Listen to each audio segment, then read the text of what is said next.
ಇನ್ನೊಂದು ಹೊಸ ವಿಷಯ ಏನಪ್ಪಾ ಅಂದ್ರೆ ಕುಮಾರಸ್ವಾಮಿ ದರಿದ್ರ ಬಿಟ್ರೆ ಕುಮಾರಸ್ವಾಮಿ ಕರೆಕ್ಟಾಗಿ ಅರ್ಥ ಮಾಡ್ಕೊಳ್ಳೋ. ಮಂಡ್ಯದಲ್ಲಿ ಸುಮಲತಾ ಮೇಡಮ್ ಅವರು ನಿನ್ಗೆ ಮಂಡ್ಯದಲ್ಲಿ ಎಲೆಕ್ಷನ್ ನಿಂತ್ಕೊಳಕ್ಕೆ ಚಾನ್ಸ್ ಕೊಟ್ಟಿದ್ಕೆ ನನ್ನ ಮಗನೇ ಇದ್ದೆ ನಮ್ ಡಿ ಬಾಸ್ ಅವ್ರಿಗೇನೆ ನೀನು ಸ್ಕೆಚ್ ಆಗ್ತೀಯಾ.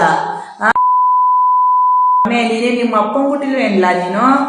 ನಿಮ್ಮ ಅಪ್ಪ ನೋಡೋ ಒಳ್ಳೆ ದಾನಕರಣ ಸೂರಂತ ಇದ್ದಾನೆ. ನೀನ್ ನೋಡ್ರಿ ಡಿ ಬಾಸ್ ಅವ್ರಿಗೇನೆ ಈ ತರ ಕೆಟ್ಟ ಅಭಾರ್ಥ ಮರ ಮಾಡ್ತೀಯ. ಎಷ್ಟ್ ಜನ ಕೊಟ್ಟಿದ್ದಿಲ್ಲ ನನ್ನ ಮಗನೇ ನೀನು. ಮಂಡ್ಯದಲ್ಲಿ 150 ರೂಪಾಯಿ ಎಲ್ಲ ದುಡ್ಡು ಕೊಟ್ಬಿಟ್ಟು ಏನೋ ಧಿಕ್ಕರ ಕೂಗಿಸ್ತೀಯ. ಕಳ್ಳನ ಮಗನೇ ಡಿ ಬಾಸ್ ಅವ್ರಿಗೆ ಮಂಡ್ಯದಲ್ಲಿ ಒಂದ್ ಹೆಸರು ಅಂತ ಇದೆ, ಒಂದ್ ಗತ್ತ ಅಂತ ಇದೆ. ಕಳ್ಳನ್ ಬಿಟ್ಟು ಕಳ್ಳನ ಮಗನೇ ಒಳ್ಳೆ ಭಿಕ್ಷಾ ಹಾಕಿದ್ರಲ್ವ ನಿನ್ಗೆ. ಕುಮಾರಸ್ವಾಮಿಗೆ ಭಿಕ್ಷೆ ಹಾಕಿದ್ರು ಸುಮಲತಾ ಮೇಡಮ್. ಭಿಕ್ಷಾ ಹಾಕ್ಸ್ಕೊಂಡಿದ್ ನನ್ನ ಮಗ.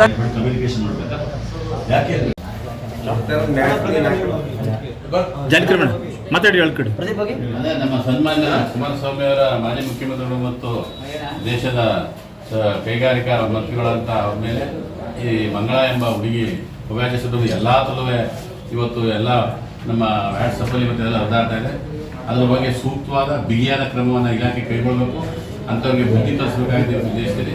ಅದರ ಕಾನೂನು ಕ್ರಮ ಕೈಗೊಳ್ಳಿ, ಆಮೇಲೆ FIR ದಾಖಲಿಸಿ ಕಾನೂನು ಕ್ರಮ ಕೈಗೊಳ್ಳಬೇಕು ಅಂತ ನಮ್ಮ ಪಕ್ಷದ ವತಿಯಿಂದ ಎಲ್ಲ ಮುಖಂಡರ ಪರವಾಗಿ ನಾವು ಈ ಭಿನ್ನತೆ ಕೊಡ್ತಾ ಇದ್ದೀವಿ.